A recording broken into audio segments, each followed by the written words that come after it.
Това съм аз. Едно дърво, което тренира тенис от 2 месеца и реших да се запиша на турнир. Голяма грешка. Но вижте какво стана. Днес е денят на турнира, натварил съм се като магаря и съм готов да ме спукат от бой.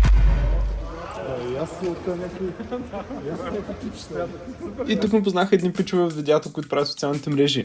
И това ми изпълни душата. Направо прекрасен старт на турнира. Ами ако не знаете, аз се опитвам да стана най-известният тенисист в България. Така че ще съм ви много благодарен, ако ме последвате. И нека турнира да започне. И е време за загряване преди турнира. Аз обичам да се разтягам, задължително скачаме на въже. След това започваме загрявката с първия ми опонент, като загряваме на тето. След това загряваме назад, като аз се опитвам винаги да отпусна ръката колкото се може, за да имам по-хубав замах. И през сервиза също, дори да не влиза, аз гледам да отпусна ръката, за да имам хубав замах. И след като сме загрели, вече определяме кой ще бие сервис и кой ще е на ретур, като естествено се здрависваме задължително, все пак е джентълменски спорт. Почвам, че го смахвам.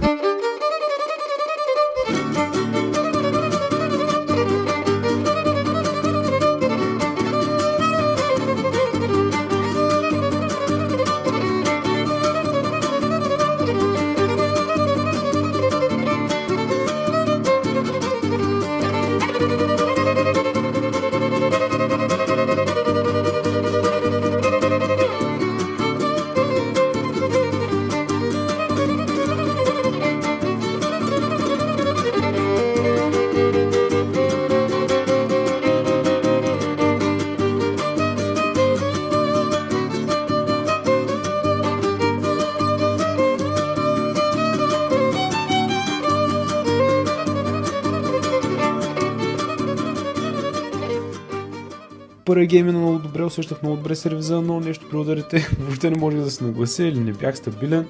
Направих едно от най-тъпите неща, ето вижте само. Направо ме е срам да ви го покажа честно. Но това канал не е колко съм добър, а как ставам добър, така че няма как да мине без тъпи грешки. Успях да взема първия гейм, след това се въртим и той сервира.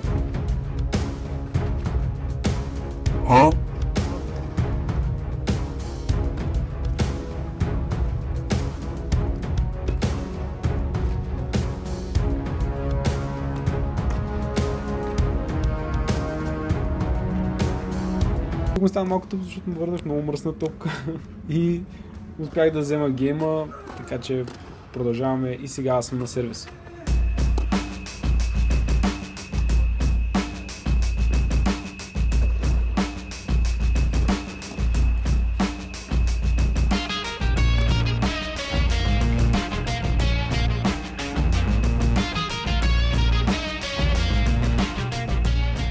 Тук съм малко ядосан на себе си, защото честно казвам тази точка може да е завършила отдавна.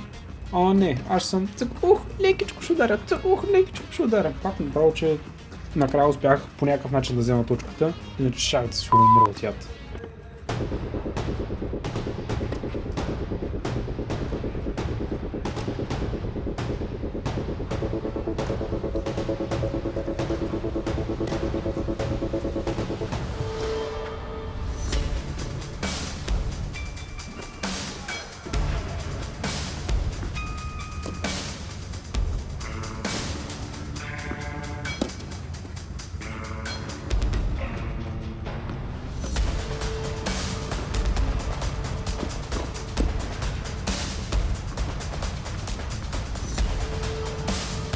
Мале забележите тази точка, много ме кефи, независимо, че се дразня на себе си за слайсовете, които правя. Това не искам да го коментираме. Искам само да отбележа колко добре прочетах играта и да се потупам по работа. Браво, братлето. Браво, гледайте.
Благодаря на този готин форхенд. Спечелих матча.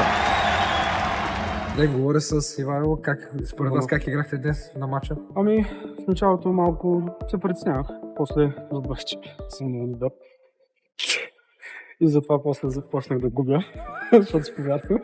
Последният гейм беше голямо дерби, може би около 10 минути. Какво направихте, че да спечелите последния гейм? Ами, наистина, просто цял. И си казах, много бъркате, ами казах да направя. Нещо такова. Но имах стратегия. Имахте стратегия противника да сбърка. Да, общо аз така печеля повечето мачове, защото аз не мога да довърша нещо в живота. Това беше от нас. Абонирайте се. Втория матч. Не искам дори да го коментирам, често. Не, то беше много зле, аз нищо не направих. Печалата беше много добър. Имаше тук там някое готино разигране, което успях да направя. Ама дори добрия гейм, който направих, реално ми спря камерата да снима, защото нямах памет. Така че го нямам сниман. Имам само гадни неща, които мога да покажа. И това е реалността. Наистина справих се отвратително. Маняка ма би 6 на 1. Гейма, това е скандално зле. Но то си го показва, опита, техниката. Имаше много неща, които можеш да направя, не ги направих. Така си го слагам за полка и с тренировките малко по малко ще изчиствам тези неща и се надявам след няколко месеца да го бия. Но независимо от загубата, аз се класирах по-напред и докато мине време за следващия ми матч, гледах приятели как играят и си говорихме нещо, за да мине време. Дойде време за следващия ми матч, като аз играя с първия от другата група. И нека ви кажа, матчът беше много интересен. Трети матча този се чувствах най-добре, най-свободна ми беше ръката и усещах форхенда ми много добре. Проблема беше, че не спирах да се дърпам назад. Не знам, това го правя още от самото начало. Не знам защо, вместо да мина през топката с цялата ми тежест и да е по-бърза и всичко, аз се дърпам назад. И аз работя по това нещо. На тренировка го правя. Обаче в матч, не знам забравям. Ставам друг. И просто забравям да го правя и се връщам пак в Default Settings. Така че... някой ми писа. Така че продължавам да работя на това нещо и няма ще го науча. Ще го науча, сега като съм си казал. Ще го науча и това е.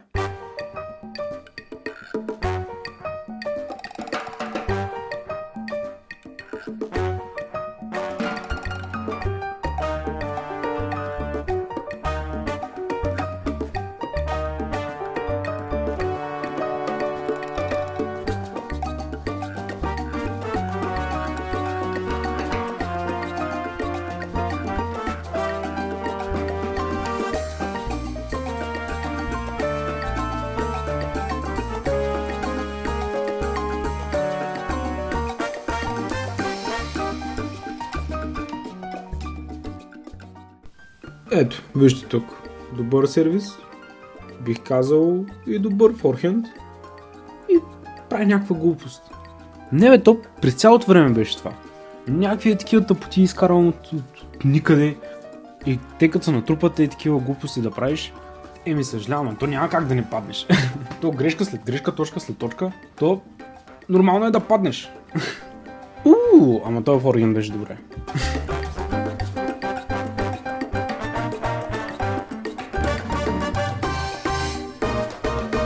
Паднах и отпаднах от турнира след този матч, но бих казал, че играх окей.